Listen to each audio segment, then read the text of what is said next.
The moment Aponi cradled the blue-lipped infant she'd rescued from circling wolves, the Reverend's eyes burned with suspicion instead of gratitude. 3 days later, she stood barefoot on the gallows, the child's cries piercing the winter air as the same settlement she'd saved prepared to hang her for witchcraft. Before we continue, don't forget to subscribe to the channel, like the video, and comment where in the world you're watching from. Let's go. The snow fell in thick, silent curtains across the Massachusetts wilderness, transforming the forest into a cathedral of white. Winter had descended early in 1692, bringing with it a cold so fierce it seemed determined to drive both settlers and natives into the earth. The wind howled between the trees like a spirit wronged, carrying whispers of hunger and desperation. Aponi moved like a shadow through the snow-laden pines, her moccasins leaving barely a trace as she navigated the familiar paths of her ancestors. At 20 summers, her face still carried the softness of youth, but her eyes, dark as midnight and just as deep, held the wisdom of someone who had witnessed far more than her years suggested. She pulled her fur-lined cloak tighter around her slender frame, the rabbit pelts offering meager protection against the biting cold. The land had changed since the pale-faced strangers arrived with their loud voices and iron tools. Where once the Wampanoag people had roamed freely, now boundaries existed, invisible lines drawn in blood and suspicion. Aponi had been taught from childhood to stay clear of the settlement that had sprung up on the edge of what had once been her tribe's summer hunting grounds. Salem's Crossing, they called it, a place where men with stern faces and women with downcast eyes built wooden homes that seemed to defy the natural curve of the earth. Never trust those who cannot hear the spirits in the wind, her grandmother had warned before consumption took her 3 winters past. And do they fear what they cannot understand, and fear makes men cruel. Aponi hadn't forgotten, but necessity often trumped caution, and the herbs she needed grew in abundance near the edge of the settlers' territory. The snowberry and willow bark were essential for the fever that had taken hold in the small remaining band of her people. Their numbers had dwindled drastically since the sickness the strangers brought, smallpox they called it, had ravaged their village. As she crouched to gather the precious plants, a sound carried on the wind caught her attention.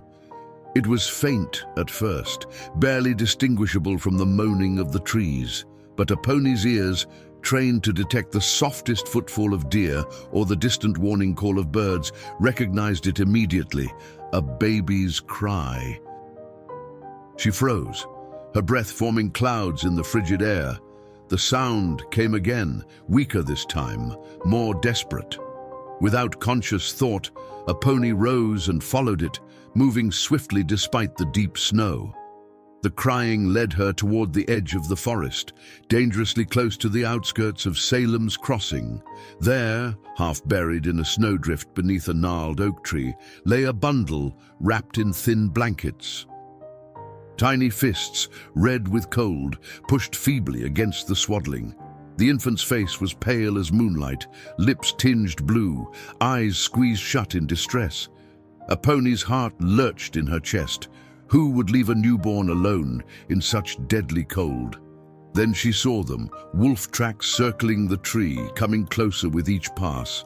The predators had caught the scent of vulnerability, and it was only a matter of time before hunger overcame their caution.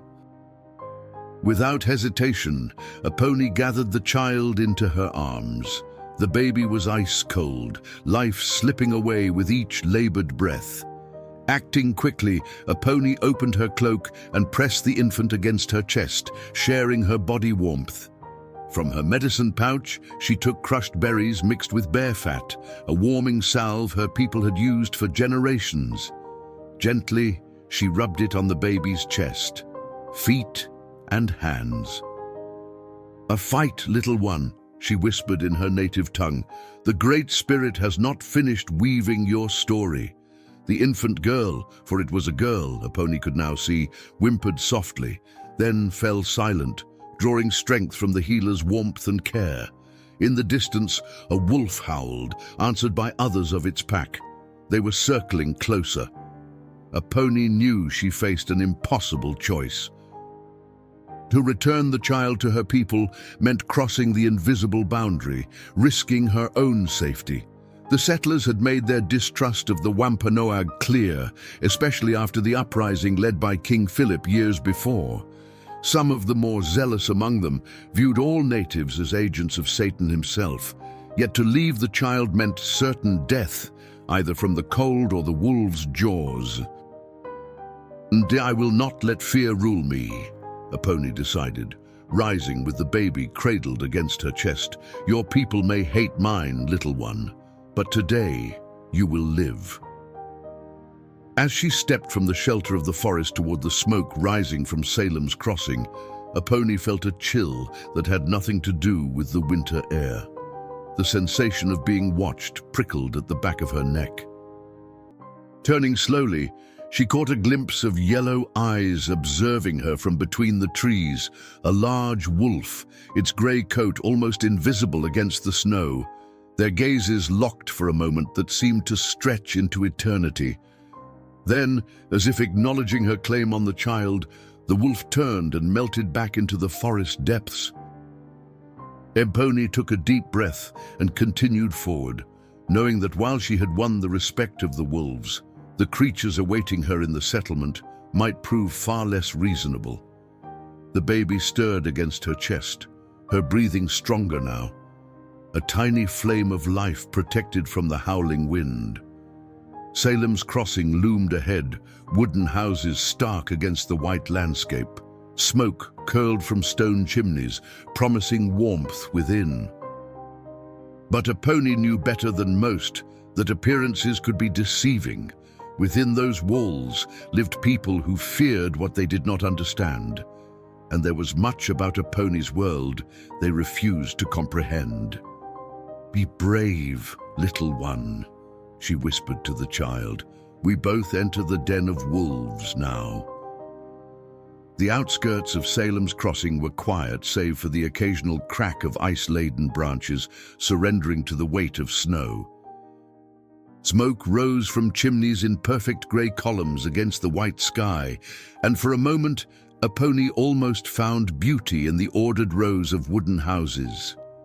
Almost, until she remembered what those structures represented: the steady encroachment upon her people's lands, the unyielding march of a world that had no place for her kind. As she approached the first house, a dog began to bark furiously. Then another joined, and another, until the air was filled with alarmed howls. Aponi clutched the baby tighter, feeling its heartbeat, stronger now, against her own. A door flew open. A man emerged, musket in hand, his face ruddy from the hearth's warmth. He froze at the sight of her. "God in heaven," he muttered, raising his weapon halfway. "What devilry is this?" Aponi remained still, knowing any sudden movement could end with a bullet. She slowly opened her cloak just enough to reveal the infant. "Child," she said, one of the few English words she knew with certainty. "Found in snow." The man's eyes widened. He called over his shoulder without taking his eyes off her. "Mary, fetch Goodman Collins, tell him to come quick and bring the Reverend." More doors opened. Women clutching children to their skirts, men with tools that could easily become weapons. They formed a wary semicircle around Aponi. Their faces registered shock, suspicion, and in some, undisguised hatred. "It's one of them Wampanoag," someone whispered loudly. "What's she doing with a white child?" another voice demanded. "Don't get too close." "They carry disease." Aponi understood enough of their words to feel each one like a lash against her skin. But she stood her ground, focusing only on the child in her arms, whose life depended on reaching its mother quickly. The crowd parted as a man pushed through, his face a mask of desperate hope and terror. Behind him came a woman, her face still bearing the grey pallor of recent childbirth, her eyes red-rimmed from weeping. "Martha," the man said, his voice breaking. "Martha, look!" The woman, Martha Collins, let out a cry that seemed to come from somewhere deeper than her body. She lurched forward, arms outstretched. "Grace! My Grace!" Aponi hesitated only a moment before extending the bundle. Martha Collins snatched her daughter with such force that Aponi nearly lost her footing. The mother frantically unwrapped the blankets, fingers trembling as she examined every inch of her child. "She lives, Thomas! Our Grace lives!" Martha pressed her face against the baby's, tears streaming down her cheeks. "I told you she couldn't have wandered far in her basket. I told you!" Thomas Collins stared at Aponi with a confusion that slowly gave way to reluctant gratitude. "You found her?" "In the forest." Aponi nodded, then gestured to her medicine pouch. "Cold, very cold. I use..."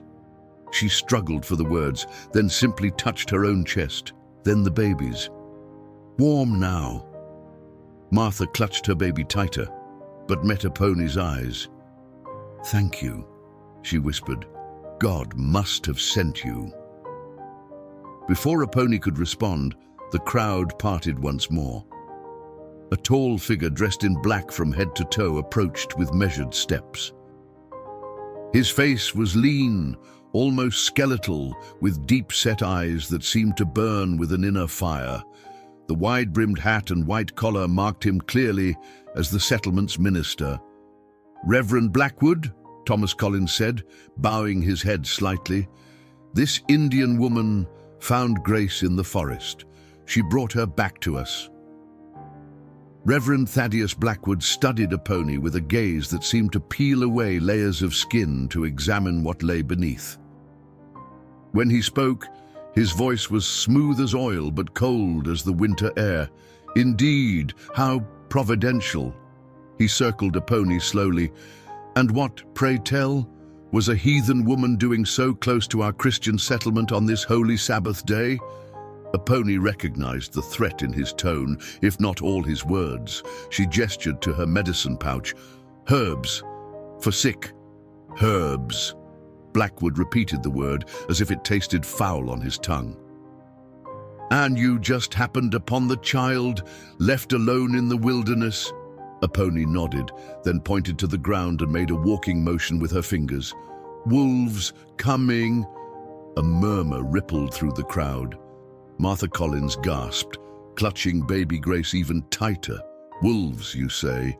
Blackwood's thin lips curved into what might have been a smile on another face. "And how would you know their intentions, woman? Do you speak with beasts now?" Aponi frowned, not fully understanding his words, but sensing the danger in them. She shook her head. "Tracks," she said, pointing again to the ground. "In snow." "Convenient," Blackwood said softly, "that you alone saw these tracks, that you alone heard the child crying when none in the settlement did, despite our search parties combing those very woods since dawn." He turned to the crowd.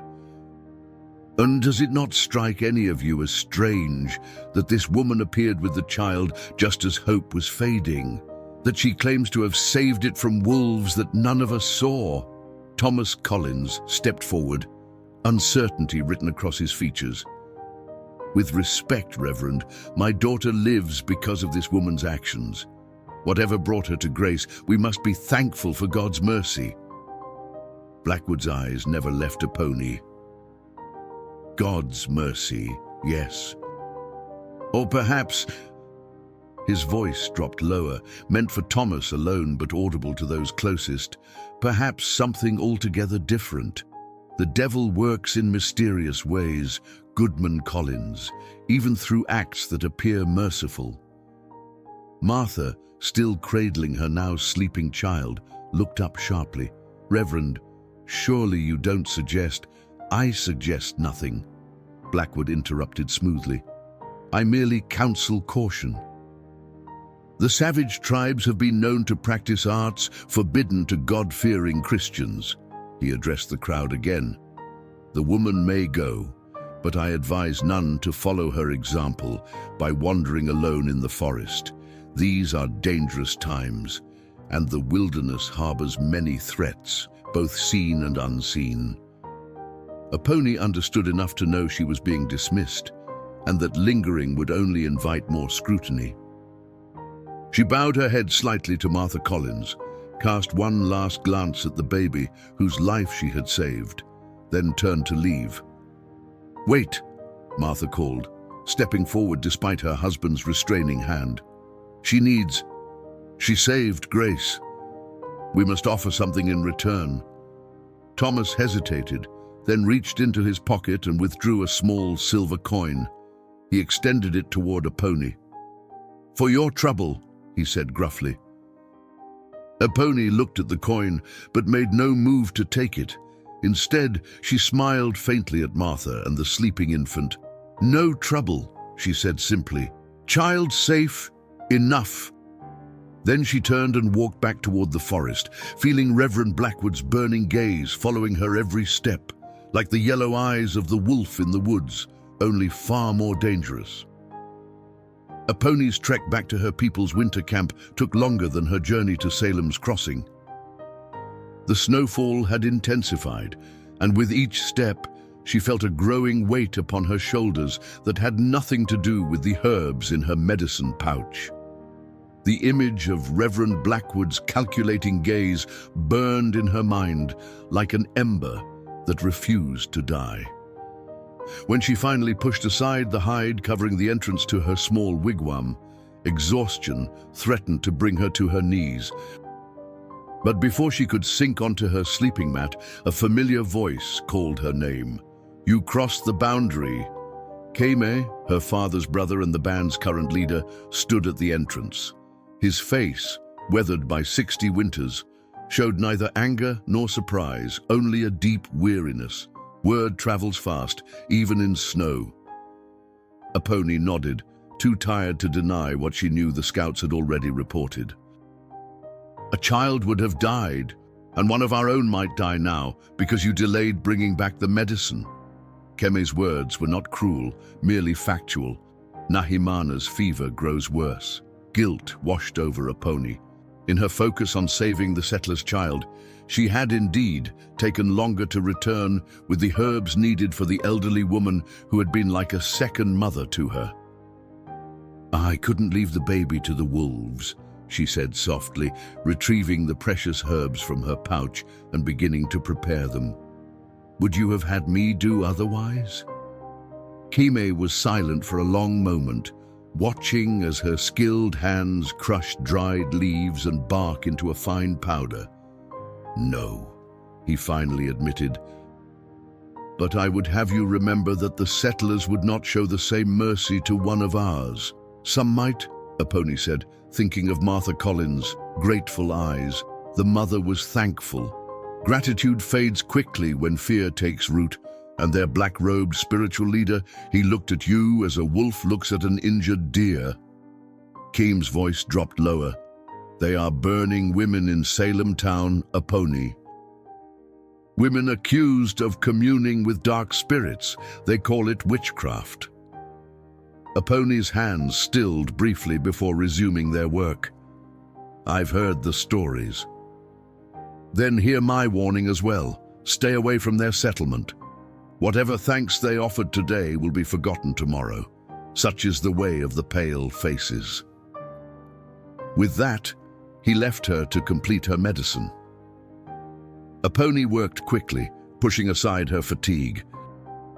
When the mixture was ready, she brought it to Nahimana's wigwam, where the old woman lay shivering despite the fire burning nearby. As Aponi helped her drink the bitter tea, she couldn't help but wonder if Keme's warning had come too late. In Salem's Crossing, darkness had fallen, but few slept peacefully. The Collins household was alive with activity as neighbors came to marvel at the miraculous return of baby Grace. Martha sat by the hearth, her daughter nursing contentedly at her breast, while Thomas recounted the appearance of the Indian woman for what must have been the 10th time that evening. "I tell you, it was as if she appeared from nowhere," he said, warming his hands by the fire. "One moment the yard was empty, and the next, there she stood with our Grace in her arms. A blessing from the Lord," Goodwife Sarah Pierce declared, though her eyes darted nervously toward the window as if expecting to see a copper-skinned face peering in. "Indeed," Thomas agreed, though Reverend Blackwood seemed troubled by the manner of Grace's return. A hush fell over the room at the mention of the minister. Even baby Grace seemed to sense the shift in atmosphere, pausing in her nursing to blink sleepily up at her mother. "The Reverend sees the hand of Satan where others might see God's providence," Martha said quietly, stroking her daughter's wisps of hair. "That woman saved our child. I saw the healing salve she used. It smelled of berries and something else. Grace was warm when she should have been frozen through." "That's just what worries the Reverend, I think," Goodman Pierce said, leaning forward. "How did she know exactly where to find the child, and what manner of concoction did she use to warm her so quickly? My Sarah had frostbite last winter, and it took weeks of prayer and proper Christian medicine to heal." Martha's brow furrowed. "Are you suggesting—" "I suggest nothing," Pierce said, echoing Blackwood's earlier words. "I merely observe that these savages have ways that aren't natural to God-fearing folk." "She saved my daughter," Martha repeated, her voice firmer now. "Whatever her ways, God worked through her hands today." Thomas placed a warning hand on his wife's shoulder. "Let's not speak of it further tonight," he said with a meaningful glance toward their guests. "What matters is that Grace is home and well." But as their neighbors departed into the snowy night, whispers already circulated from house to house. By morning, the story had transformed with each telling. Some said the Indian woman had been seen talking to wolves before finding the child. Others claimed the baby had been near death but was miraculously restored by strange potions. A few even suggested that perhaps the Wampanoag woman had taken the child herself, only to return it when search parties drew too close. These rumors reached the ears of Reverend Blackwood as he broke his fast the following morning. His housekeeper, a pinch-faced widow named Prudence Lamb, could barely contain her excitement as she relayed the latest version. And Goody Miller swears she saw the savage woman's eyes glow yellow in the dim light, just like a wolf's, Prudence concluded, setting a bowl of porridge before the minister. Blackwood nodded thoughtfully, stroking his gaunt cheek. "Interesting. And the Collins woman, she defends this heathen." "Quite fervently, by all accounts." Prudence sniffed. "Says she won't hear a word against the one who brought her child home. Maternal gratitude," Blackwood mused. "Understandable, but potentially dangerous if it blinds her to darker truths." He stood abruptly. "I believe I shall pay a visit to the Collins household this morning. The family has experienced a shock and would benefit from spiritual counsel." As he donned his heavy black coat and hat, Blackwood paused before the small mirror in his austere bedroom. His reflection showed a man of purpose, divinely appointed to stand against the forces of darkness. Salem's Crossing was his flock to protect, and he had long suspected that the nearby presence of the heathen natives represented a spiritual threat as well as a physical one. "The Lord tests us in mysterious ways," he murmured to himself, "and sends us signs of evil that we must be vigilant to recognize." The baby's miraculous return might seem a blessing to some, but to Thaddeus Blackwood it represented something far more ominous. An opportunity to prove that Satan's influence had reached even this remote settlement, and to demonstrate once and for all the danger posed by those who practiced ungodly ways in the wilderness beyond their walls. The Collins' modest home had never received such a distinguished visitor as Reverend Blackwood. Martha hurried to sweep the hearth and straighten the few precious items they owned: a pewter candlestick, a family Bible brought from England, a small looking glass that had been her mother's. Thomas stood awkwardly by the door, unsure whether to offer the minister their only good chair or to wait for him to choose his own seat.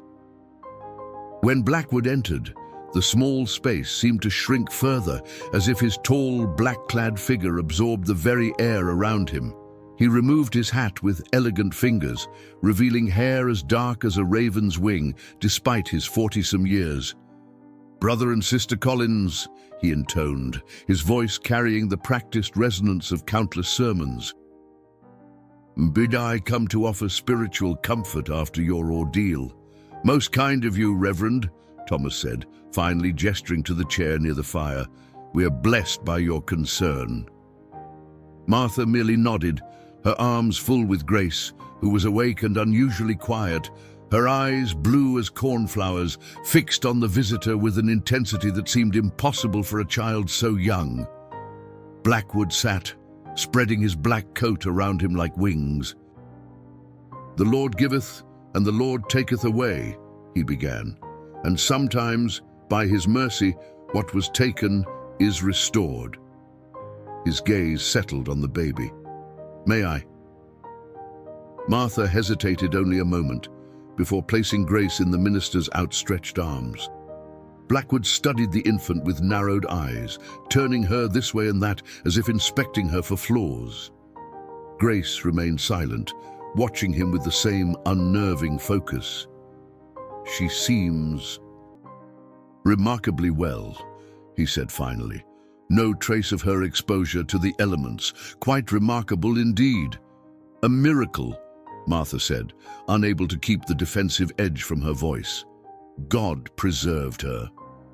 "Perhaps," Blackwood handed the child back to her mother, "or perhaps other forces were at work. Tell me again exactly what this Indian woman did when she found your daughter." Thomas shifted uncomfortably. "And she said she found Grace in the snow, with wolves nearby. She carried her here. And the child was warm when she arrived, not blue with cold as one would expect after hours in the wilderness." Martha stroked Grace's cheek. "She was warm. The woman had applied some kind of salve." "Ah yes, the salve." Blackwood leaned forward. "Did she tell you what was in this mixture she put on your Christian child?"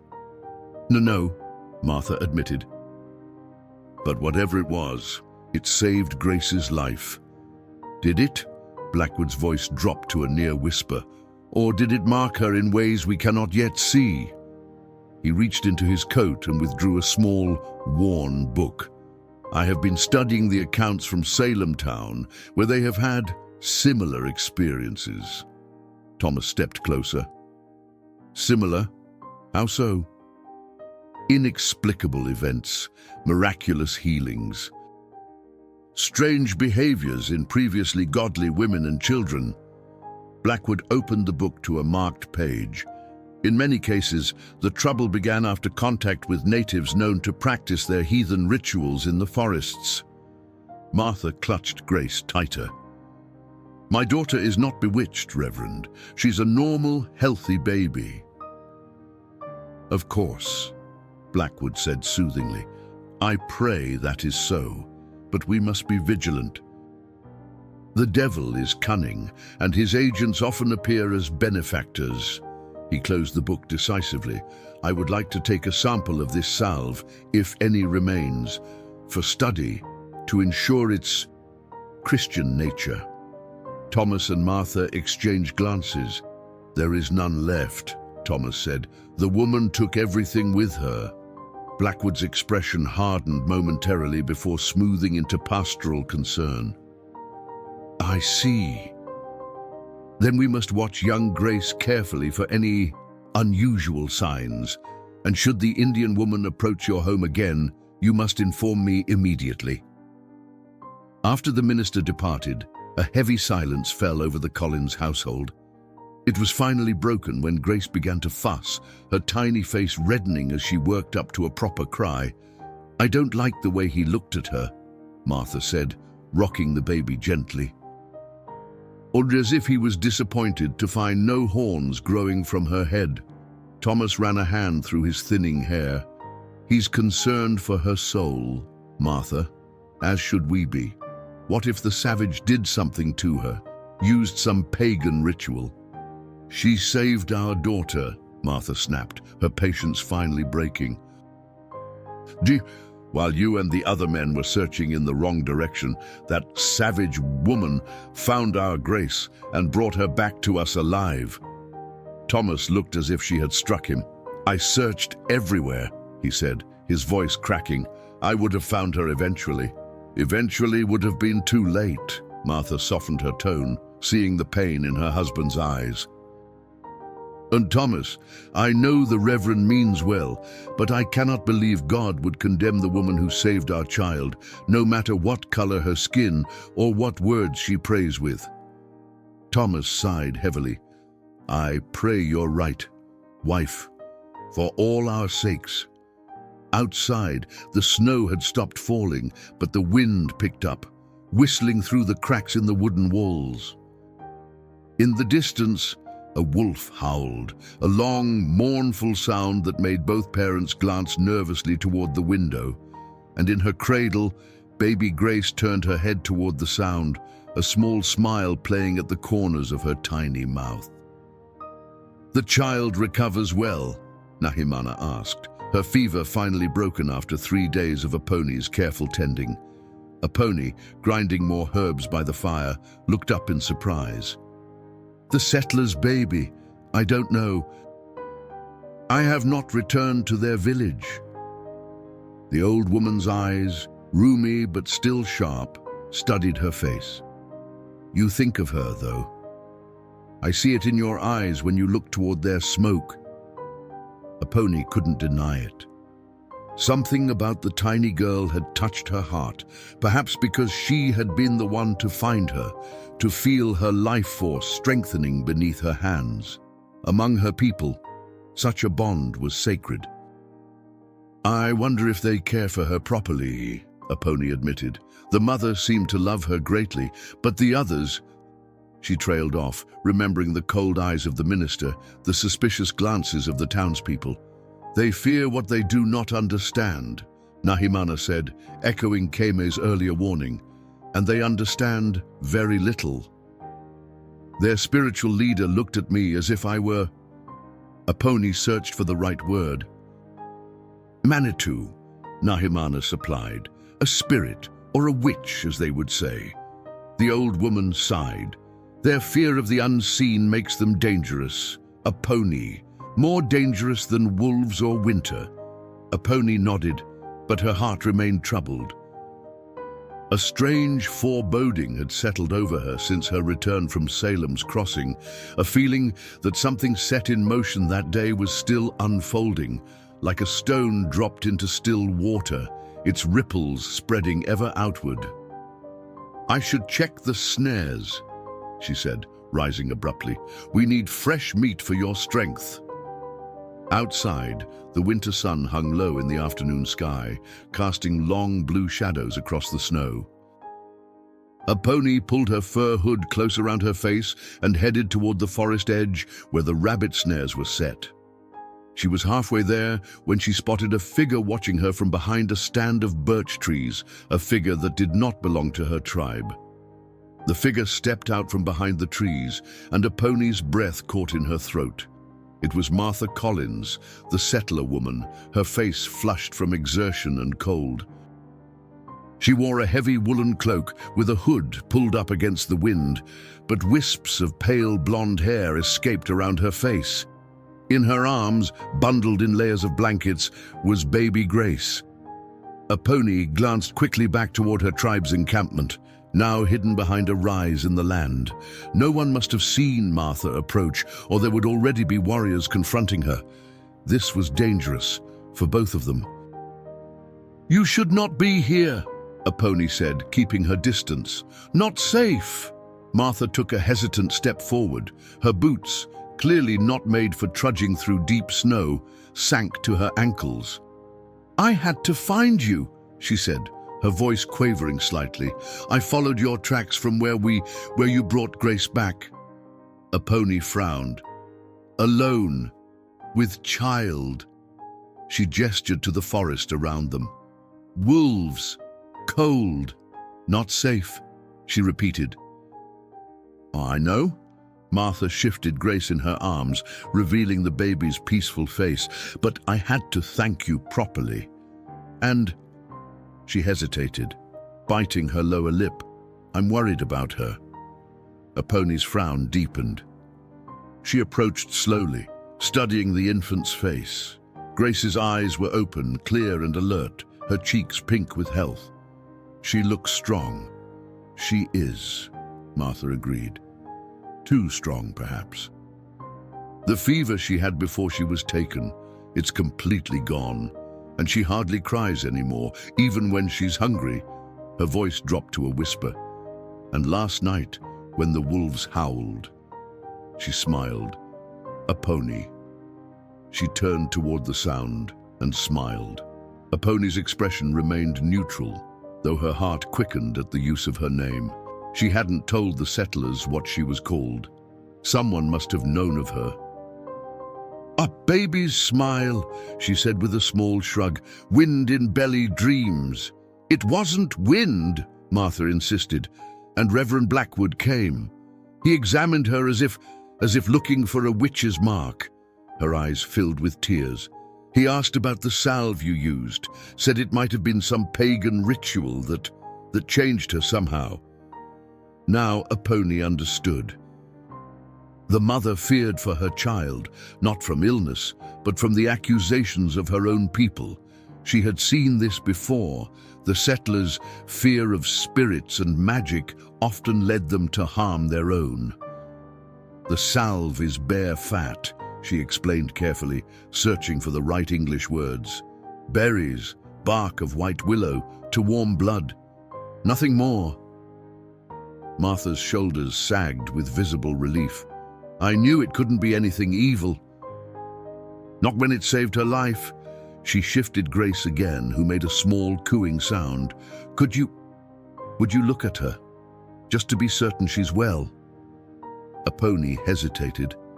Every instinct warned her to send Martha away immediately. Keem's words echoed in her mind. "They are burning women in Salem town." But the pleading in the mother's eyes broke through her caution. "Quick," she decided.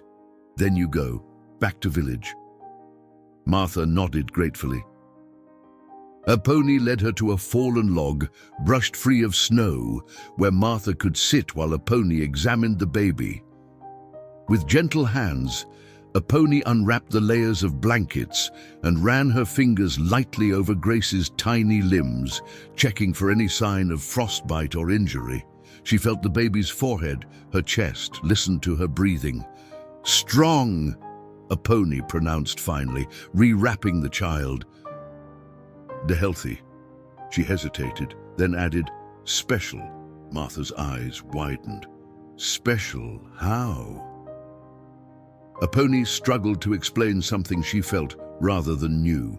Among her people, children who survived great hardship were often thought to be blessed by the spirits, given strength for a purpose. "She fought death," Aponi said simply. "One." Martha seemed to understand. She nodded slowly, then reached into a pocket beneath her cloak and withdrew a small bundle wrapped in cloth. "For you," she said, offering it to Aponi. "It's not much, but—" Aponi unwrapped it to find a carved wooden fox, small enough to fit in her palm. It was beautifully made, with delicate ears and a curling tail. "Thomas makes them," Martha explained. It was meant to be Grace's first toy. Aponi started to refuse the gift. It was too precious, meant for the child, but the earnestness in Martha's face stopped her. This was not mere payment. It was a sacred offering, an acknowledgement of a bond formed between them. "Thank you," she said, closing her fingers around the carving. "I will—" A sudden commotion from the direction of Salem's Crossing interrupted her. Voices carried on the cold air, men shouting, the barking of dogs. Martha jumped to her feet, clutching Grace to her chest. "They're looking for me," she gasped. "I didn't tell anyone I was coming. Thomas was chopping wood behind the house. I thought I'd be back before he noticed." Aponi's heart raced. "If they found Martha here with her—" "Go!" she urged, pointing toward a game trail that would lead Martha back toward the settlement by a different route than she had come. "That way, faster. I lead them away." Martha clutched her arm for a brief moment. "Be careful," she whispered. Then she hurried down the path, her cloak billowing behind her. Aponi waited until Martha was out of sight before deliberately walking in the opposite direction, making sure to leave clear tracks in the snow. She moved quickly but not in panic, heading deeper into the forest where the settlers would be reluctant to follow. She had gone perhaps half a mile when she heard them, the baying of hounds and the crunch of many boots on snow. Hiding behind a large oak, she watched as a search party of 6 men, led by Thomas Collins and, her stomach clenched, Reverend Blackwood, followed her trail. "She came this way," one of the men called, pointing to her tracks. "Alone, it seems." "But where is Martha?" Thomas demanded, his face tight with fear. "These aren't her footprints. Perhaps the savage has already done something with her," Blackwood suggested, his calm voice carrying easily in the still air. "We know they sometimes take captives." "No," Thomas shook his head violently. "Martha wouldn't. She couldn't have been taken without a struggle. There would be signs." "Unless she went willingly," Blackwood said softly, "drawn by some influence." The men exchanged uncomfortable glances. One of them, a burly farmer Aponi recognized from her visit to the settlement, spoke up. "Are you suggesting witchcraft, Reverend? That this Indian woman bewitched Goodwife Collins?" Blackwood raised his hands in a gesture of pious consideration. "I merely observe that Martha Collins has defended this heathen woman most fervently since the incident with the child. Such an unnatural attachment, combined with her unexplained disappearance." He let the implication hang in the frosty air. "Martha is a godly woman," Thomas protested, though his voice held a note of uncertainty now. "She would never—" "Thomas!" A cry from the distance cut him off.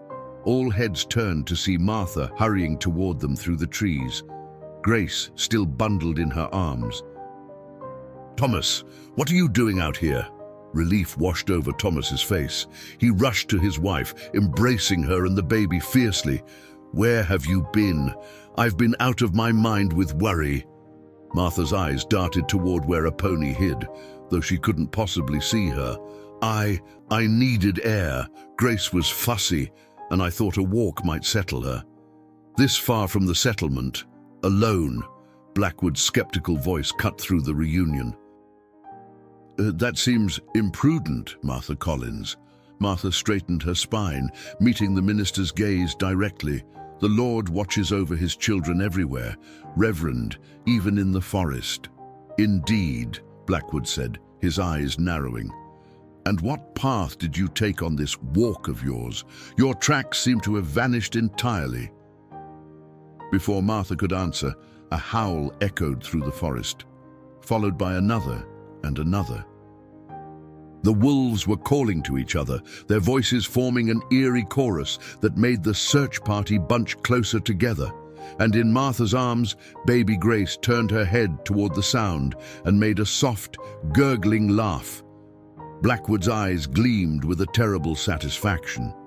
"I believe," he said quietly, "that we have much to discuss when we return to Salem's Crossing." The walk back to Salem's Crossing was a silent procession. Thomas kept one arm firmly around Martha's shoulders, as if afraid she might vanish again if he loosened his grip. The other men surrounded them in a loose circle that felt more like guards than protectors, and at the rear, Reverend Blackwood walked with measured steps, his eyes never leaving Martha and the child in her arms, By the time they reached the settlement, word of Martha's disappearance and return had spread through every household. Women stood in doorways, men paused in their work, all watching with undisguised curiosity as the group made its way to the meeting house at the center of town. Inside, the building was cold, the fire having died down during the search. Thomas quickly set about rekindling it, while Martha sat on a hard wooden bench, still holding Grace close. Blackwood positioned himself at the pulpit, an imposing figure against the stark white walls. "And brothers and sisters," he began, addressing the settlers who had followed them inside, "we face a grave situation, one that requires prayerful consideration and vigilance." Martha's eyes darted toward the door, but two of the men who had been part of the search party now stood before it. There would be no quiet escape. "A good wife, Collins," Blackwood continued, turning his penetrating gaze upon her, "perhaps you would care to explain to your neighbors why you ventured alone into the wilderness this morning. The truth, if you please. God sees all deceptions." Martha swallowed hard. Thomas paused in his work with the fire, watching her with a mixture of confusion and dread. "I went to thank the Indian woman," she said finally, her voice small but steady. "On the one who saved Grace. I wanted to be sure the salve she used was safe for my child." A murmur ran through the gathered townspeople. Blackwood's expression remained impassive, but a gleam of triumph flickered in his deep-set eyes. "And did you find this woman? Did you speak with her?" Martha hesitated, knowing that each word now might be twisted against her or against Aponi. But lying before God and her neighbors would only make matters worse. "Yes," she admitted. "She examined Grace and said she was healthy, strong." "Examined?" Blackwood repeated, arching one dark eyebrow. "You allowed a heathen savage to lay hands upon your Christian child, after I specifically warned of the dangers?" "She saved my daughter's life," Martha said, a note of defiance creeping into her voice. "I trusted her judgment." "Indeed." "And what did this examination involve? Incantations, strange rituals, marks made upon the child's skin?" "Nothing like that. She simply looked at her, felt her forehead as any midwife would do." "As any midwife would do," Blackwood echoed thoughtfully. "Tell me, Martha Collins, do you consider this woman your friend, someone whose practices you admire?" Thomas stepped forward then, his face flushed with anger. "What are you implying, Reverend? My wife is a God-fearing woman who has never—" "I imply nothing," Blackwood interrupted smoothly. "I seek only to understand why a mother would risk her infant's life, twice now, by exposing her to the elements and to pagan influences." A tense silence fell over the meeting house. Outside, the wind picked up, whistling around the eaves like a spirit trying to gain entry. Baby Grace, who had been quiet throughout the confrontation, suddenly began to wail, a high, piercing cry that made several of the onlookers flinch. Martha rocked her desperately, but the child would not be consoled. Her tiny face reddened, her fists clenched in distress. "She's hungry," Martha said, rising to her feet. "I must feed her." Blackwood made a dismissive gesture. "Go then, but know that we will speak more of this matter. The welfare of a child's soul is the concern of the entire godly community, not just its mother." As Martha hurried from the meeting house, the baby still crying in her arms, whispers followed her like shadows. Went alone to find the savage. The child acts strangely since being returned. Remember what happened in Salem town. Wolves seem to follow her. Thomas moved to follow his wife, but Blackwood's voice stopped him at the door. "A word, Goodman Collins." Reluctantly, Thomas turned back. The meeting house had emptied of all but Blackwood and the two men who still flanked the door, Jacob Miller and Ezekiel Stone, both deacons of the church and fervent supporters of the Reverend. "Your wife's behavior troubles me deeply," Blackwood said, stepping down from the pulpit to approach Thomas. "Her unnatural attachment to this Indian woman, her willingness to expose your child to heathen practices, her secretive wanderings." "Martha is exhausted," Thomas defended, though his voice lacked conviction. "The ordeal with Grace, losing her, finding her again, it's unsettled her mind somewhat." "Has it?" Blackwood placed a hand on Thomas's shoulder, his touch as light as a bird's wing, but somehow just as unsettling. "Or has something more sinister taken hold? You've seen the changes in your daughter, the way she responds to the wolves, her unnatural vigor after nearly freezing to death." Thomas wanted to deny it, but the doubt had already taken root in his heart. Grace had changed. The constant fussing that had marked her first weeks of life had disappeared entirely. She slept through the night now, waking only to nurse. And then there was that smile when the wolves howled. "Now, what are you suggesting?" he asked hoarsely. "Only that we must be vigilant," Blackwood replied. "For the sake of your family's souls, keep watch over your wife and child, note any unusual behavior, and should Martha attempt to contact the Indian woman again—" "She won't," Thomas interrupted firmly. "I'll see to it." Blackwood smiled thinly. "See that you do. For if harm comes to your family through this association, the blame will fall not only on the heathen witch, but on all who enabled her influence." As Thomas left the meeting house, his shoulders slumped beneath an invisible weight. The afternoon sun cast long shadows across the snow-covered ground, stretching like accusing fingers toward his home, where Martha waited, his Martha, whom he had loved since childhood, whom he had never before had reason to distrust. Now, seed by carefully planted seed, Blackwood was cultivating suspicion in his heart, and though Thomas fought against it, he could not deny the fear that was taking root there. 3 days passed, during which Salem's crossing seemed to hold its breath. The snow melted slightly under an unexpected warm spell, only to freeze again at night, leaving the paths treacherous with ice. Like the weather, the mood of the settlement shifted between thaw and frost, moments of normal life interrupted by bursts of whispered speculation whenever Martha Collins appeared with her child. Aponi, meanwhile, had not been idle.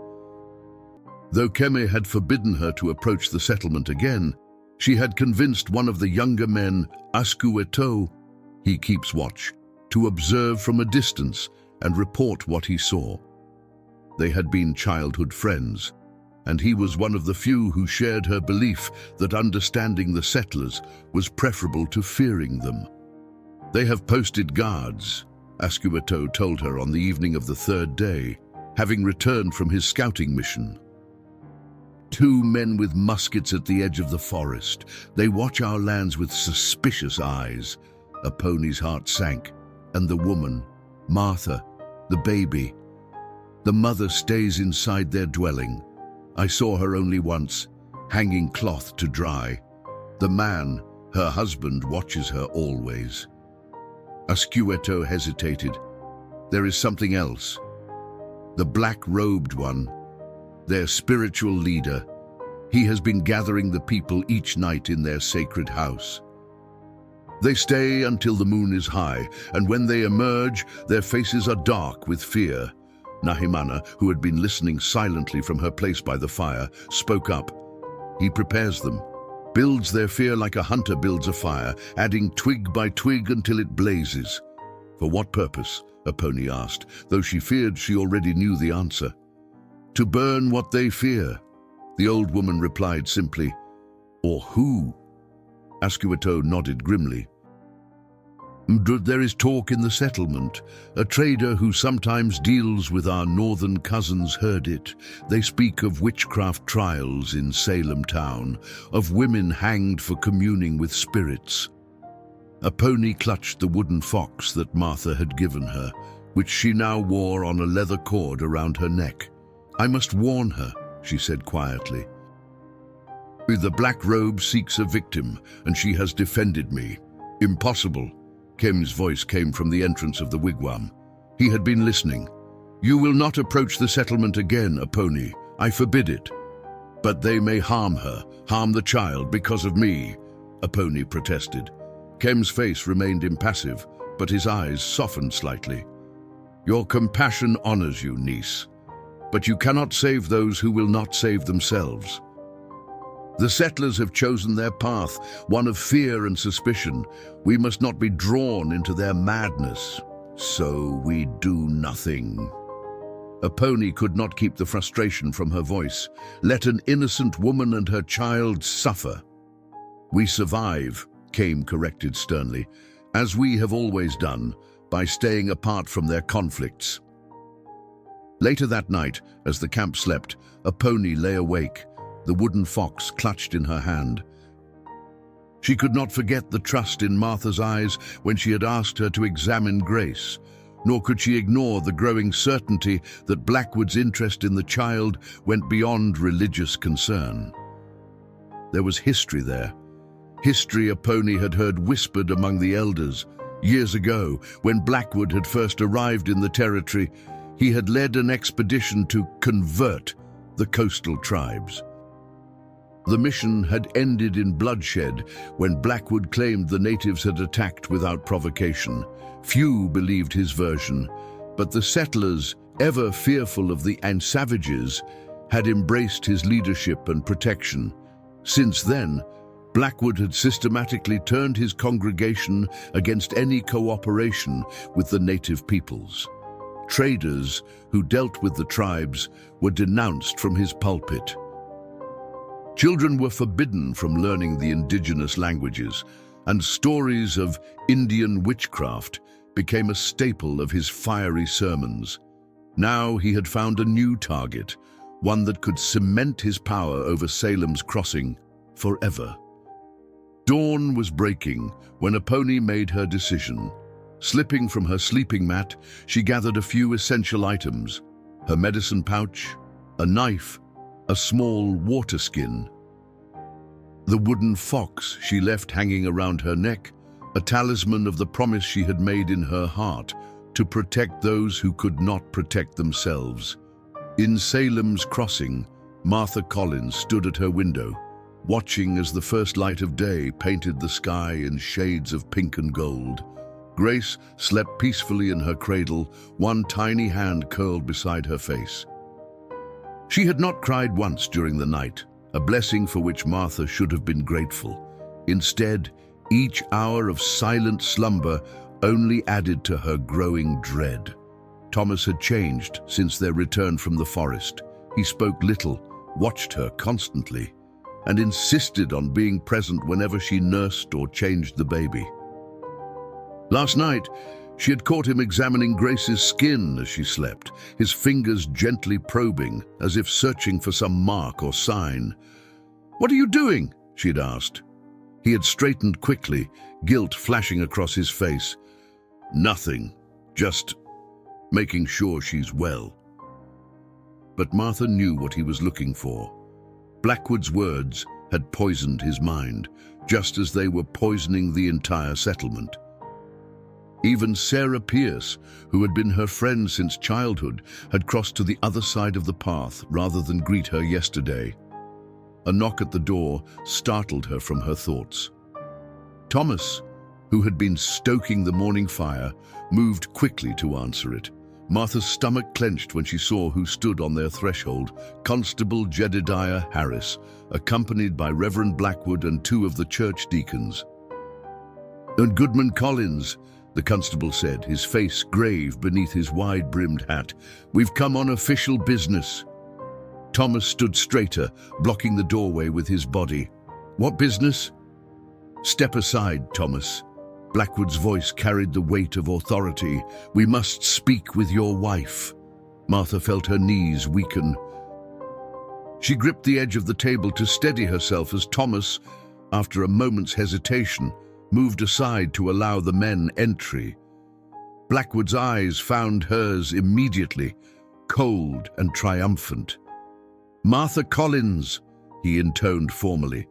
"You are called to answer charges most serious and grave." "What charges?" Thomas demanded, moving to stand beside his wife, but his protective gesture came too late. "Consorting with known practitioners of witchcraft," Blackwood replied, "endangering your child through exposure to heathen rituals, and," here his voice dropped to a theatrical whisper, "displaying unnatural affections toward creatures of the wild." "This is madness," Martha whispered, one hand going protectively to her throat. "Is it?" Blackwood gestured to Constable Harris, who produced a folded document. "No, we have testimony from 3 godly women of this settlement who witnessed your child responding to the call of wolves, creatures long known to be familiars of those who practice the dark arts." "She's a baby," Thomas protested. "Babies smile at sounds." "And what of this?" Blackwood reached into his coat and withdrew something that made Martha's heart stop. The matching wooden fox that Thomas had carved as a pair to the one she had given Aponi. "Found buried beneath your doorstep, wrapped in red cloth, a witch's charm if ever I saw one." Martha stared at the wooden fox in Blackwood's hand, her mind reeling with confusion. "That's impossible," she whispered. "Thomas carved only 2, one for Grace and one—" She stopped herself, but too late. "One for whom, Goodwife Collins?" Blackwood asked, though his triumphant expression suggested he already knew the answer. "Then I gave it to the Indian woman," Thomas answered for her, his voice hollow with dawning horror. "The one who found Grace. Martha took it without my knowledge." Martha whirled to face her husband, betrayal cutting deeper than any knife. "Thomas, no. You know I would never— I know nothing anymore," Thomas said, his eyes not meeting hers. "Except that my child was lost and returned changed, and my wife has been acting strangely ever since." Blackwood nodded solemnly. "The truth emerges, painful though it may be." He gestured to Constable Harris. "Take her to the meeting house. We will secure her until preparations for a proper trial can be made." "No," Martha backed away, bumping into the table. "My daughter needs me. She's still nursing. She'll starve without me. The child will be cared for," Blackwood assured her, though his eyes held no compassion. "Indeed, separating her from your influence may be the first step in breaking whatever spell has been cast upon her." Harris stepped forward reluctantly, his weathered face showing discomfort at his task. "Come along, Martha." "Don't make this harder than it needs to be." Martha looked desperately to Thomas, but her husband stood frozen, his expression a battlefield of conflicting emotions. When he finally spoke, his words fell like stones into the silence. Perhaps it's best if you go with them for now, until this can be sorted out." "Thomas!" Martha's voice broke on his name. "How can you believe this?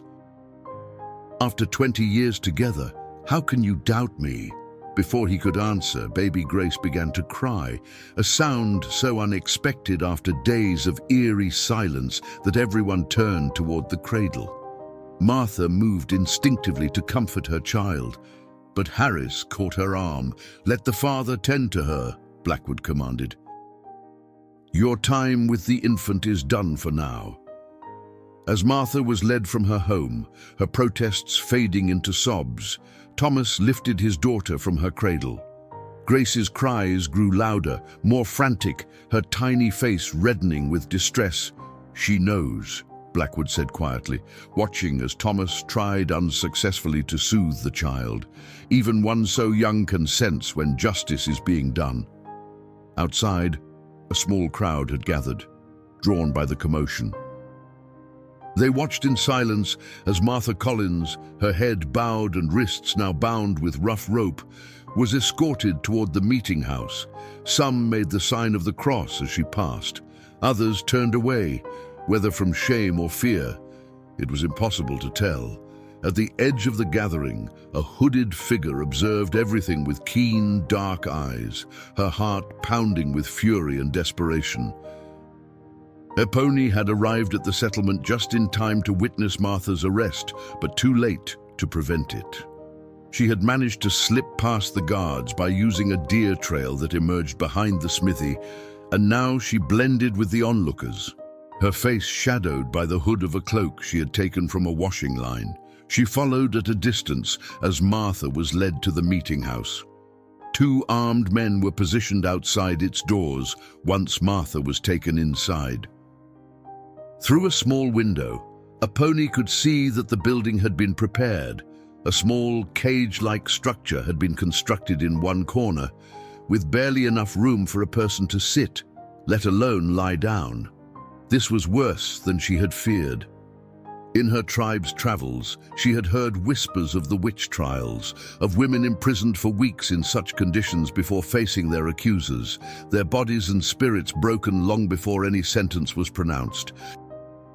Turning away before she could be noticed, Aponi retreated to the woods to think. She needed help, but who among the settlers would dare oppose Blackwood? The man who had tried to defend Martha, her husband Thomas, had ultimately failed her. The other townspeople seemed either convinced of her guilt or too frightened to speak up. There was only one option, though it filled her with dread. She would have to return to her people and convince Keme to intervene.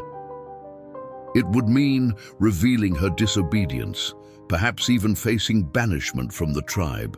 But Martha's life, and possibly her child's, depended on it.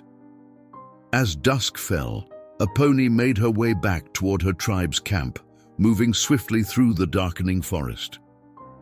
She had gone perhaps halfway when a sound stopped her cold, the unmistakable click of a musket being cocked.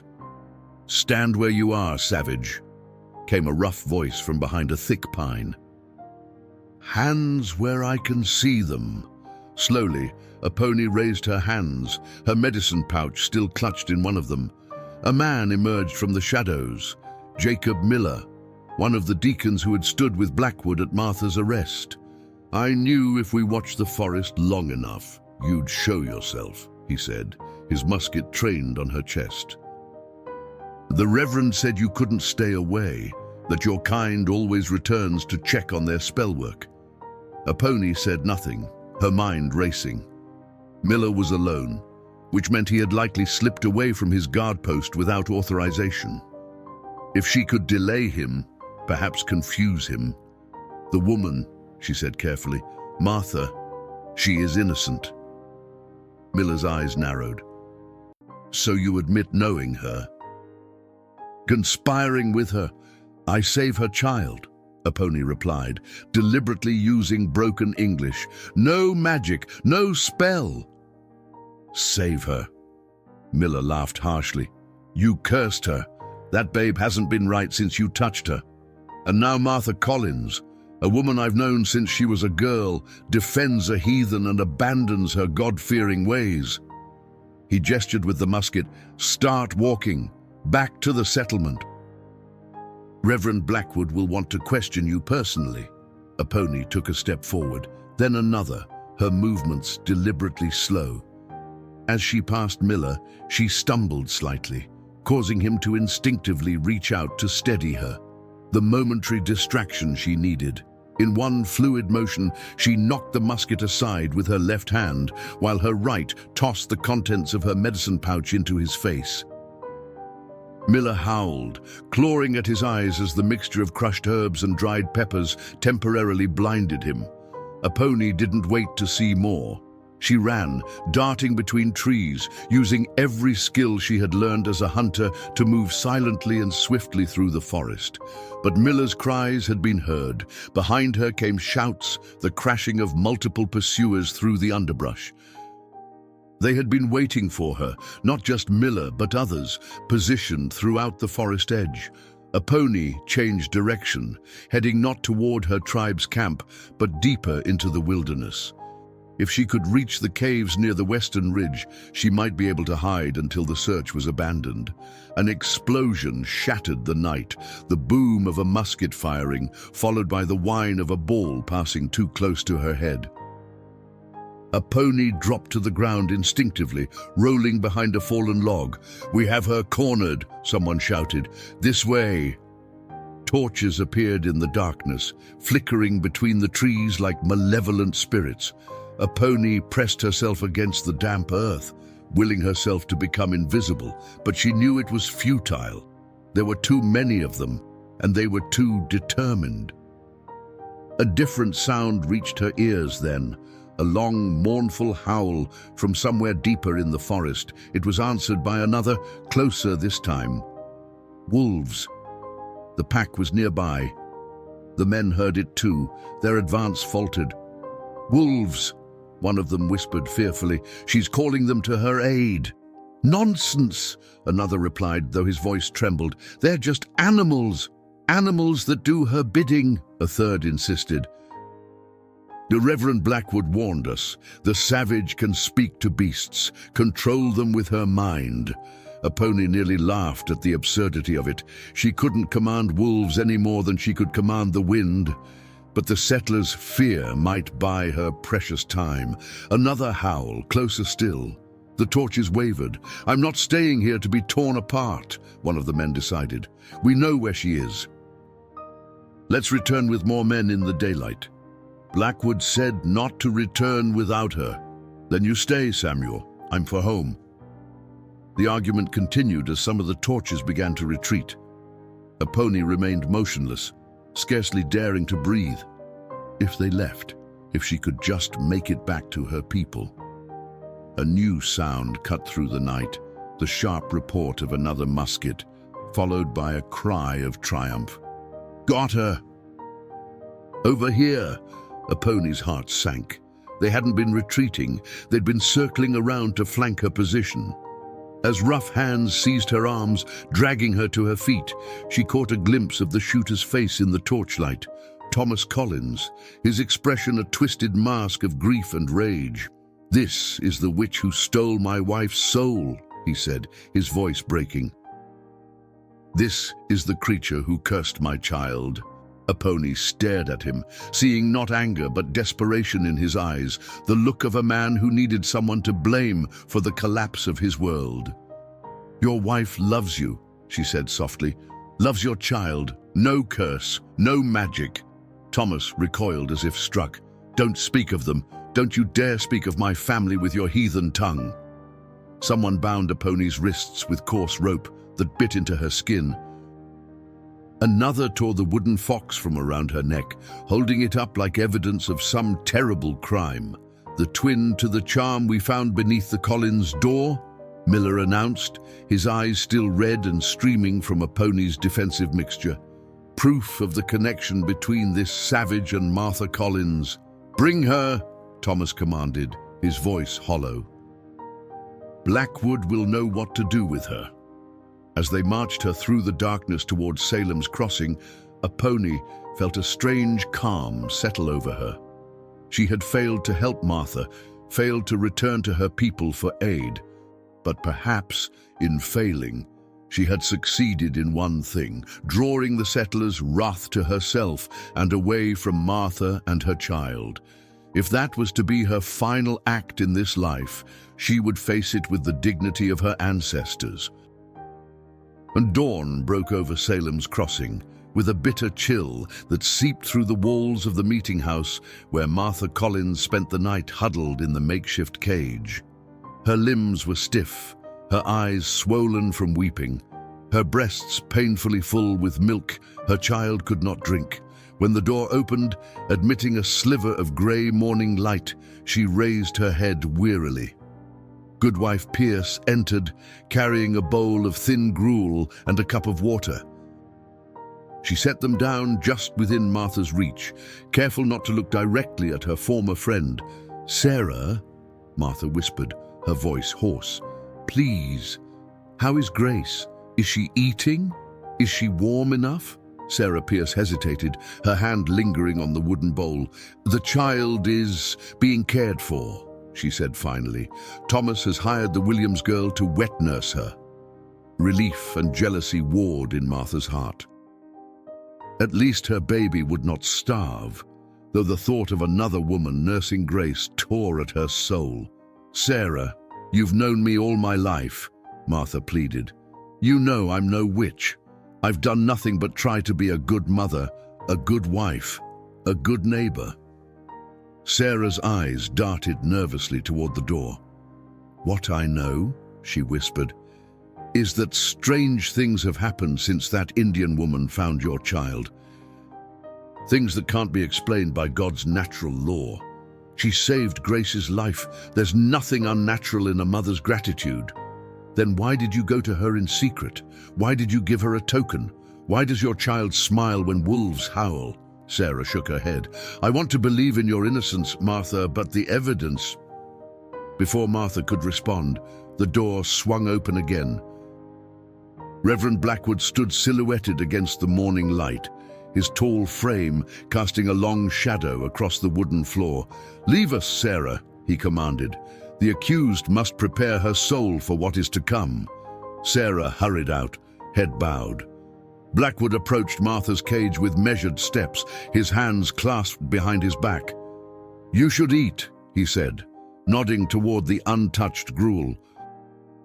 "Your body must be sustained, even as your soul faces judgment." Martha ignored the food. "What have you done with Thomas, with my baby?" "Your husband is currently occupied with a more pressing matter," Blackwood replied, a smile playing at the corners of his thin lips. "We had quite an eventful night while you slept, Martha Collins. Your Indian accomplice has been captured." Martha's heart sank. "Aponi? She's done nothing wrong." "Ah, so you know her name." Blackwood's eyes gleamed with satisfaction. "A detail you failed to mention during yesterday's questioning. What else have you kept hidden, I wonder?" "Nothing. I learned her name when I went to thank her. Nothing more." "We shall see." Blackwood turned, as if to leave, then paused. "The trial will begin at midday. Both you and the savage will face the judgment of God and this community. I suggest you spend the intervening hours in prayer and contemplation of your sins." "And if I am found innocent?" Martha asked, though she already knew the answer. Blackwood looked at her with something resembling pity. "In matters of witchcraft, Martha, innocence is rarely found. But confession, true, heartfelt confession, can save your soul, even if your body must pay the price for your transgressions." With that, he left her alone with her fear and the congealing gruel that she could not bring herself to touch. Across the settlement, in a root cellar beneath the smithy, Aponi sat cross-legged on the packed earth floor. Unlike Martha, she had been given no chair, no blanket, nothing but the cold ground and the darkness. Her hands remained bound, the rope now slick with blood, where it had rubbed her wrists raw during the night. She had been granted neither food nor water since her capture, yet she showed no sign of distress, her posture erect, her breathing deep and measured. In her mind, she recited the prayers her grandmother had taught her, not begging for intervention from the spirits, but preparing her soul for whatever lay ahead. Light flooded the cellar as the trapdoor above was thrown open. Aponi blinked against the sudden brightness, making out the silhouettes of several men descending the crude ladder. First came Blackwood, ducking his head beneath the low ceiling. Behind him followed Thomas Collins and Constable Harris, the latter bearing a torch that cast dancing shadows on the earthen walls. "Is she secure?" Blackwood asked, though he could clearly see Aponi's bound hands. "Hasn't moved all night," Harris reported. "Just sits there, staring at nothing. Uncanny, if you ask me." Blackwood approached Aponi, standing over her with the confident posture of a predator who knows its prey cannot escape. "Do you understand why you are here, savage?" Aponi raised her eyes to his. "I understand that you fear what you do not know," she replied in clearer English than any of them had heard her use before. "And that fear makes you cruel?" Blackwood's eyebrows rose slightly at her command of their language. "So you have been deceiving us about that as well. Interesting." "I have deceived no one," Aponi said calmly. I speak your tongue poorly, but I understand more than I can say. I learned from traders, from watching your people. From spying, you mean? Blackwood circled her slowly. Tell me, witch, what powers did you use to find the Collins child that day? What spell did you cast upon her that makes her respond to your wolf familiars? Aponi sighed, the sound expressing not fear but a deep weariness. I used no magic, but the knowledge of plants my grandmother taught me. I followed no wolves but my own instincts. The child lived because the Great Spirit had not finished with her story. She looked directly at Thomas. Your daughter is special, not because of any spell, but because she survived when others would have perished. That is all. Thomas shifted uncomfortably, avoiding her gaze. The quiet dignity of the woman before him contrasted sharply with the wild, savage Blackwood had described, the witch who commanded wolves and stole Christian souls. She lies with every breath, Blackwood declared, as her kind always does. The trial will reveal the truth, he nodded to Harris. Bring her, it's time. By midday, the entire settlement had gathered before a hastily constructed platform in the town square. At its center stood a wooden post with manacles attached, a makeshift pillory where the accused would stand during their trial. Behind it, visible to all, loomed the stark silhouette of a newly built gallows, its purpose unmistakable. The townspeople huddled together against the cold, their breath forming clouds in the winter air. Children clung to their mothers' skirts, wide-eyed at the spectacle. Even the oldest residents couldn't remember such an event in their small community's history. Martha was led out first, her wrists now manacled, her hair hanging loose around her pale face. A gasp went through the crowd at her appearance. The transformation of their neighbor, the midwife's daughter who had grown up among them, into this hollow-eyed stranger. She was secured to the left side of the post, the iron manacles fastened around her wrists. Then Aponi was brought forward. Unlike Martha, she walked with her head high, meeting the stares of the onlookers without flinching. She wore only her deerskin dress, her feet bare despite the freezing ground. The wounds on her wrists had left dark trails of dried blood down her hands. A murmur rippled through the crowd as Aponi was secured to the right side of the post. Many had never seen a native woman up close before, and her calm demeanor in the face of their hostility unnerved them. Blackwood ascended the platform, Bible in hand, and turned to address the gathering. "Brothers and sisters in Christ," he began, his voice carrying clearly in the winter air, "we stand at a crossroads. Our small community, carved from the wilderness by the sweat of godly brows, faces a threat more insidious than hunger, more dangerous than the elements, the threat of Satan's influence." He gestured toward Aponi. "This heathen woman, practitioner of dark arts passed down through generations of devil worship, has brought her evil to our very doorstep." Then toward Martha, "and found in our midst a willing accomplice, a woman who, seduced by the promise of unnatural power, has betrayed her God, her husband, and her community." Thomas Collins stood in the front row, holding baby Grace. The infant was unnaturally quiet, her eyes darting between her mother and Aponi with an awareness that seemed impossible for one so young. "The evidence against them is clear," Blackwood continued.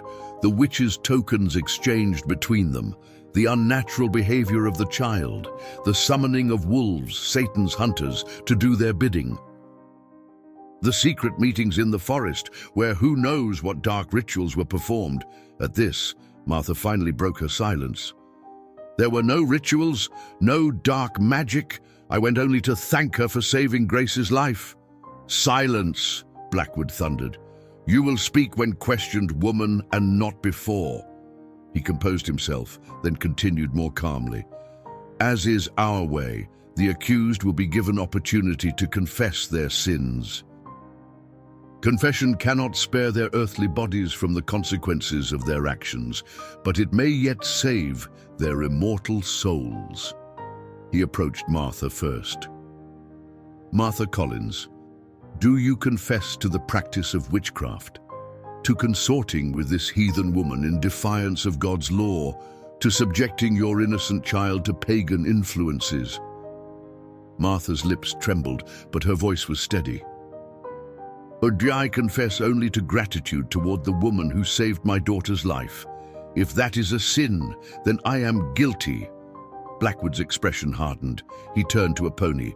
And you, savage, do you confess to bewitching this woman and her child, to using your unnatural communion with beasts, to lure the infant away from safety, to corrupting a Christian soul with your heathen practices?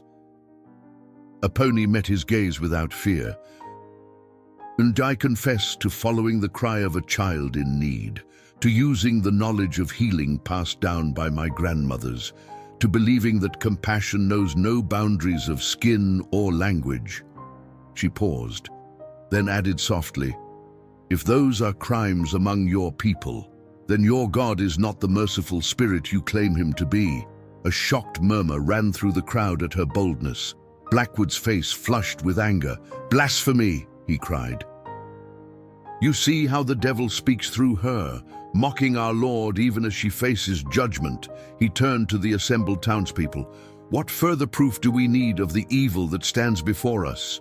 But before anyone could respond, a sound cut through the tension. The clear, piercing wail of baby Grace, who had begun to cry in her father's arms. Not the normal cry of hunger or discomfort, but a desperate, almost panicked sound that made every parent in the crowd wince in recognition. Thomas tried to soothe her, rocking her awkwardly, but Grace only cried harder, her tiny face reddening with effort. Then, to everyone's astonishment, she turned in her father's arms, reaching out toward the platform, toward her mother and Aponi. You see, Blackwood declared triumphantly. And even now, the child responds to their wicked influence. The spell still holds her in its grip. No! A voice called out from the crowd, Sarah Pierce, stepping forward with unexpected courage. That's not a bewitched child. That's a baby who wants her mother. She looked around at her neighbors. All of our children cry like that when separated from those they love. Silence, woman, Blackwood snapped. So would you defend these practitioners of darkness? But the seed of doubt had been planted. Other mothers in the crowd exchanged uncertain glances. Grace continued to wail, straining toward Martha with such intensity that Thomas struggled to hold her. Blackwood, sensing the shift in the crowd's mood, moved swiftly to regain control.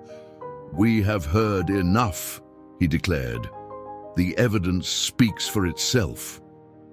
By the authority vested in me as spiritual leader of this community, I pronounce both women guilty of witchcraft. He gestured toward the gallows. The sentence is death, to be carried out immediately. May God have mercy on their souls. Constable Harris stepped forward reluctantly. Reverend, shouldn't we take more time to consider? Perhaps consult with the authorities in Salem town. Are you questioning my judgment, Constable? Blackwood's voice was dangerously soft. No, sir, but then do your duty. Prepare the condemned. With visible discomfort, Harris unfastened the manacles from the post, though the women's wrists remained bound. Martha began to weep silently, her eyes fixed on her daughter. Aponi stood tall, her expression serene despite the death that awaited her. As they were led toward the gallows, the winter sky darkened suddenly, as if a storm were rolling in. The wind picked up, howling around the corners of buildings and tearing at clothes and hair, and from the forest edge came another sound, a chorus of wolf howls, closer than any could remember hearing before. The crowd shifted nervously, many making the sign of the cross. Blackwood's eyes gleamed with vindication.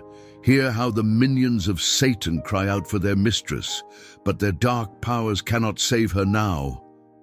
Aponi, mounting the steps to the gallows, paused at his words.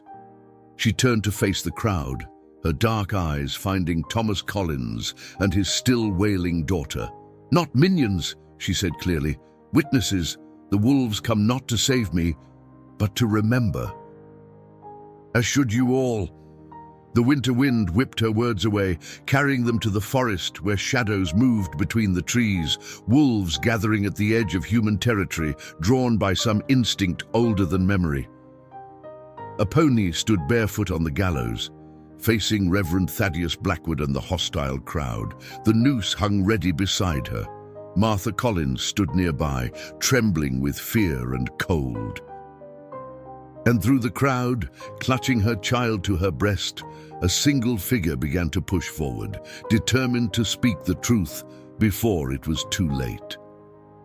The figure pushing through the crowd was Rebecca Proctor, Martha's younger sister, who had been away visiting her husband's family in Boston when Grace had disappeared. Her face was flushed from running, her winter cloak hanging open to reveal the simple dress beneath. In her arms, she carried not a child, but a leather-bound book. "Stop this madness," she cried, breaking through the front line of onlookers. "You cannot do this." Blackwood's face contorted with rage at the interruption. "Remove this woman," he commanded, but no one moved to obey. Rebecca climbed the first step of the gallows, her eyes ablaze with righteous anger.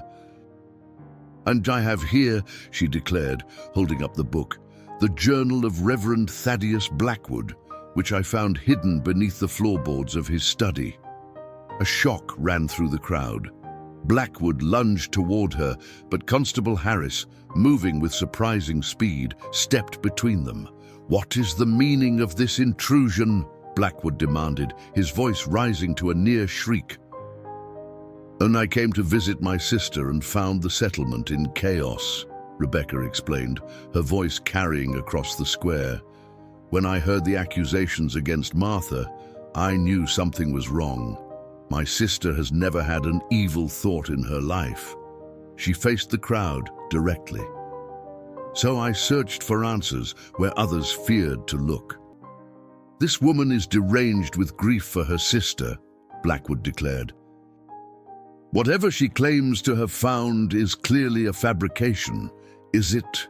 Rebecca opened the journal to a marked page. "Shall I read your own words, Reverend? Shall I tell them about your true purpose in Salem's Crossing?" Blackwood's face had gone pale beneath his black hat. "This is blasphemy, Constable. Arrest this woman immediately." But Harris stood his ground, his weathered face troubled. "Let her speak, Reverend. If what she has is false, it can be easily disproven." Rebecca nodded gratefully to Harris, then began to read. November 12th, 1691. "The settlement at last provides what Salem town could not. A fresh opportunity to establish my authority through the identification and elimination of witchcraft. The people here are isolated, fearful of the wilderness and its inhabitants. They will be easily convinced of Satan's influence when properly guided." A murmur ran through the crowd. Rebecca turned to another marked page. January 30th, 1692. "The disappearance of the Collins infant presents an unexpected opportunity. Should the child die, as seems likely in this weather, I shall use it as evidence of malevolent forces. Should it somehow survive, that too can serve my purpose, as a miraculous intervention will require explanation beyond the natural realm." Thomas Collins stared at Blackwood, his face ashen. "You knew my child was missing and did nothing." "Lies," Blackwood sputtered. "All lies. This woman has created a false document to save her sister from rightful punishment." Rebecca held up the journal. "This is your handwriting, Reverend. The same hand that writes the church records and pens your sermons. Anyone here can compare them." She turned to another page. "The native healer presents a perfect scapegoat, alien, practicing unfamiliar arts, unable to defend herself in our language." Through her, I can demonstrate the danger that lurks beyond our borders and cement my position as the settlement's spiritual and temporal authority. The crowd's mood was shifting palpably now, confusion and anger replacing the zealous certainty of moments before. Thomas Collins approached the gallows, Grace still clutching at his coat. "Is this true?" he demanded, staring up at Blackwood. "And did you use my family, my child, as pawns in your scheme?" Blackwood's composure cracked entirely. "You simple fools," he spat. "I offered you protection, guidance, a common enemy to unite against. Without me, this settlement would be torn apart by the very doubts and questions you now raise." His confession, born of arrogance and rage, fell into a silence so complete that the winter wind seemed to hold its breath. Then from the edge of the forest, a single wolf howled, a sound at once mournful and triumphant. Constable Harris stepped forward. "Thaddeus Blackwood, I place you under arrest for false witness, conspiracy, and attempted murder." As Harris moved to take Blackwood into custody, the minister made a desperate lunge toward Rebecca, attempting to grab the damning journal. His foot caught on the rough-hewn boards of the gallows, and before anyone could react, he tumbled from the platform, striking his head on the frozen ground below with a sickening crack. A collective gasp rose from the crowd. When Harris reached him, Blackwood lay still, blood pooling beneath his head, his eyes open but unseeing, staring eternally at the gallows he had built for others. Thomas Collins seemed to awaken from a trance. He rushed up the steps, not to where Blackwood had stood, but to his wife. "Martha," he whispered, tears streaming down his weathered face. "Martha, forgive me, I was a fool." As Harris removed Martha's bonds, she took her daughter from Thomas's arms, holding Grace close, her tears falling onto the baby's downy head. The infant immediately quieted, her tiny hands clutching at her mother's dress. Aponi remained still as Harris approached to free her as well. She watched the reunion of the Collins family with an expression of deep relief, but made no move to join them. "You saved them both," Harris said quietly as he removed her manacles. "First the child from the cold, then the mother from the noose." Aponi shook her head.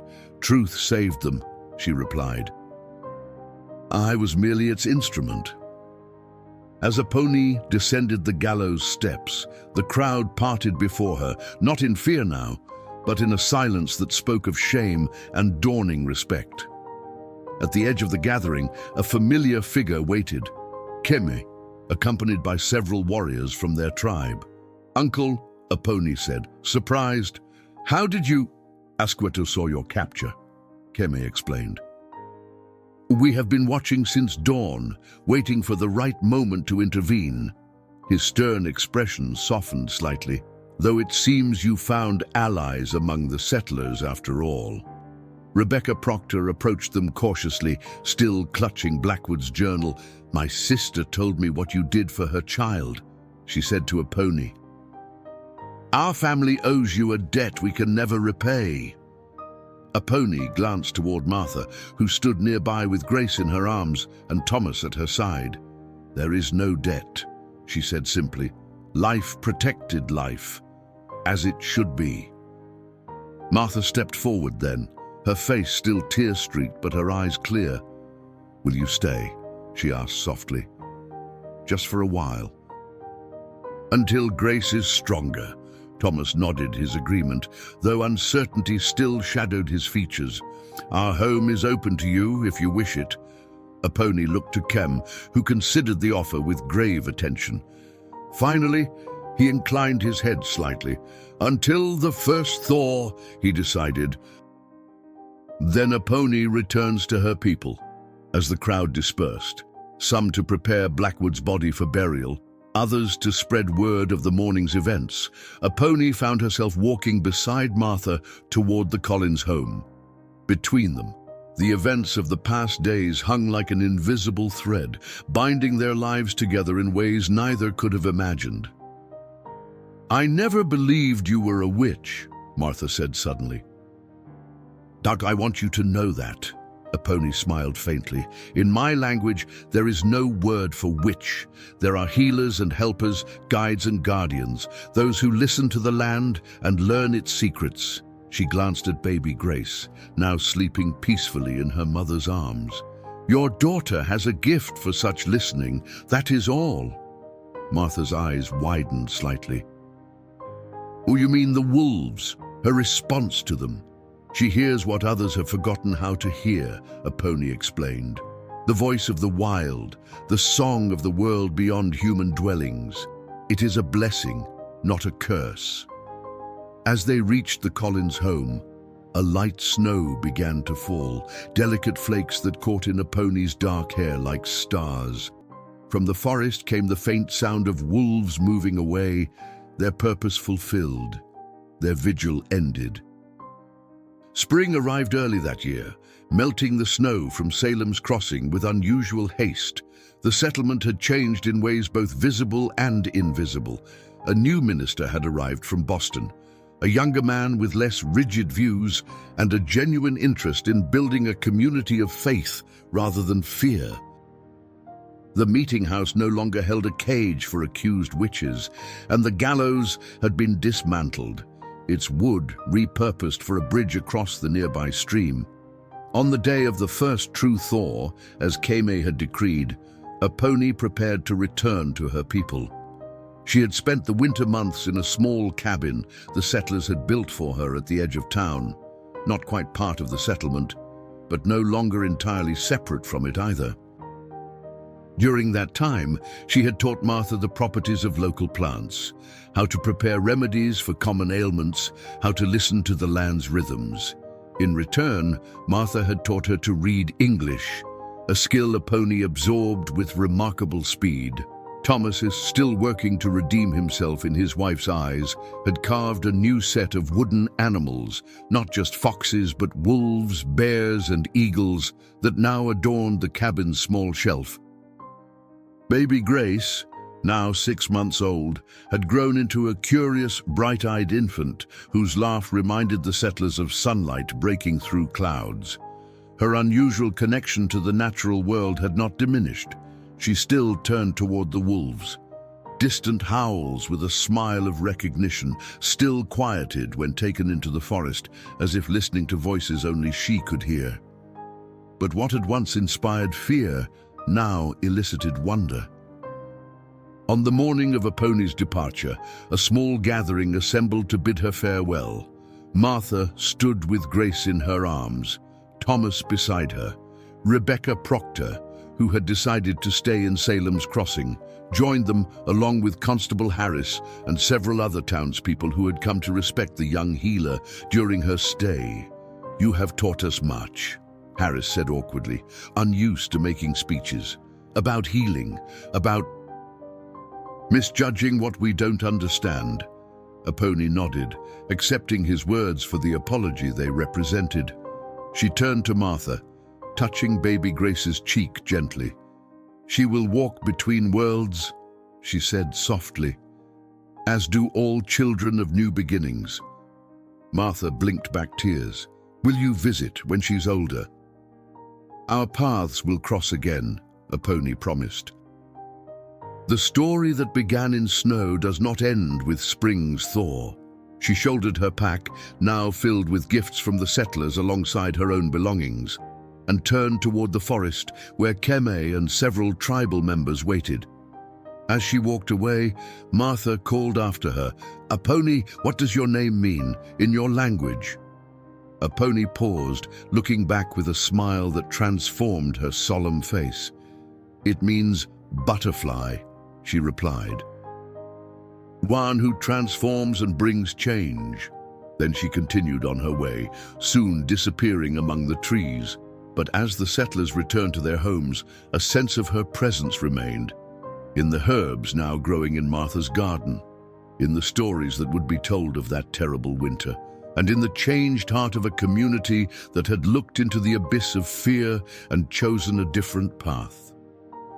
That night, when the wolves howled in the distance, no one in Salem's Crossing barred their doors or made signs against evil. Instead, they listened, really listened, to the wild chorus, and in it heard not the devil's voice, but the ancient song of a land they were only beginning to understand. And in her cradle, baby Grace smiled in her sleep, dreaming perhaps of snow and wolves and a gentle hand that had once carried her home through the wilderness.